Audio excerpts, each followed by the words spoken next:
In prior episodes, we have examined a number of cases where pilots spotted strange unidentified flying objects in the skies. The cases of Australian Frederick Valentich and American Thomas Mantell were both mysterious cases in which the pilots spotted a UFO, notified their air traffic control, and shortly after perished.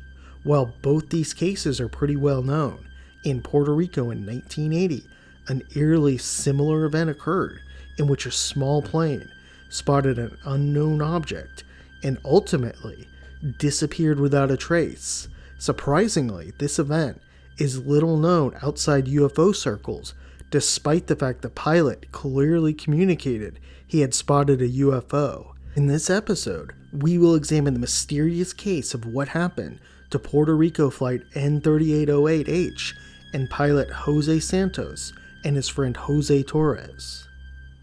On June 28, 1980, at 6 p.m., Puerto Ricans Jose Santos and Jose Torres departed from Las Americas Airport in Santo Domingo in the Dominican Republic, heading towards San Juan, Puerto Rico. Santos, aged 23 at the time, was piloting the single-engine Airco 415D Airco plane, which was capable of traveling about 110 miles per hour with a cruising altitude of around 95 miles per hour. The distance between San Juan and Santo Domingo is around 250 miles, a number to keep in mind. This flight was pretty routine, with Santos having flown it multiple times before. At 8 p.m., 2 hours into the flight, Santos would send out a Mayday call, which several nearby airplanes and air traffic control received. The following is the audio recording of the Mayday call.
As we see, it's clear this plane spotted something up in the sky.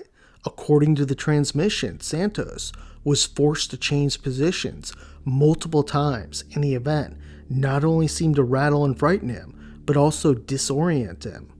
It seems to be the case, too, that his navigation instruments failed, and although he indicates that according to the flight plan, they should be 35 miles off the coast, he seems to believe this is not the case. Sadly, the plane never arrived in San Juan, and both men were never seen or heard from again. In addition, despite search efforts, no debris from the plane was ever found. The search was of course hampered by the fact the plane had no transponder. Still though, it's important to point out too that they did have a last radar position. This seemed to indicate he was about 50 miles off the coast of the Puerto Rican town of Aguadilla. That day, as the Mayday call went out, several planes picked it up and relayed the information. However, with Santos changing positions 3 times and appearing to be unsure of his exact position, it's unclear what his last exact position was, which hampered search efforts. In addition, it's important to point out too the deep waters that surround Puerto Rico. The Puerto Rico Trench is the deepest part of the Atlantic Ocean, only 75 miles off the coast. The trench is 11 miles long and goes 5 miles deep at least. If Flight N3808H was to crash into this area, it makes sense that the plane was never found.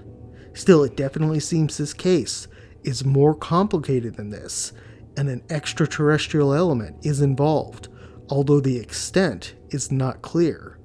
Generally, there are 3 main theories as to what happened. First is that Santos and Torres encountered a UFO in the sky. They clearly communicated they saw something up there that night. What was the object though, and what did it want? It appears that it was trying to trap or collide the plane by getting in front of it. This raises the question, did the UFO abduct the plane and the men? Or did they spot it, and was the UFO just responsible for disorienting the men and ultimately crashing the plane? There seems to be an extraterrestrial element here, although the extent of it is unclear. One interesting fact surrounding the UFO theory is that Jose Santos' father had a dream about his missing son. In it, Jose was dressed similar to an astronaut and told his dad not to be worried. Many have pointed this out and believe his son and Jose Torres were taken. The second theory was that the disappearance was due to pilot error. Some believe Santos might have seen something else, like the planet Venus, and mistook it for something else in the sky. Still, this leaves many questions, such as how did it move from behind them to in front of them? Also, Santos, although young, had flown this route many times before. Spotting Venus also doesn't explain why his navigation tools seemed to fail and his communication went out. The third theory is a combination of these events. It could be the case that the flight was being tracked and hounded by a UFO. It caused disorientation, and Santos got quite turned around. Many of his navigation systems appeared to have failed, and perhaps the plane mistakenly headed out to the open ocean instead of the island. At some point, the plane might have ran out of fuel and dived into the ocean. This particular plane has a range of about 500 miles, meaning if it got turned around, the men wouldn't have had long to get back on the correct route. This case has drawn many comparisons to the disappearance of Frederick Valentich, a well-known UFO case involving a pilot who disappeared with no trace. Valentich radioed that he was being tracked by a strange craft. Valentich's communication then abruptly ended, and he was never seen or heard from again, nor was his plane. The disappearance of Flight N3808H is truly unique in that it has many credible aspects, including an audio recording, yet it's relatively unknown outside the UFO community.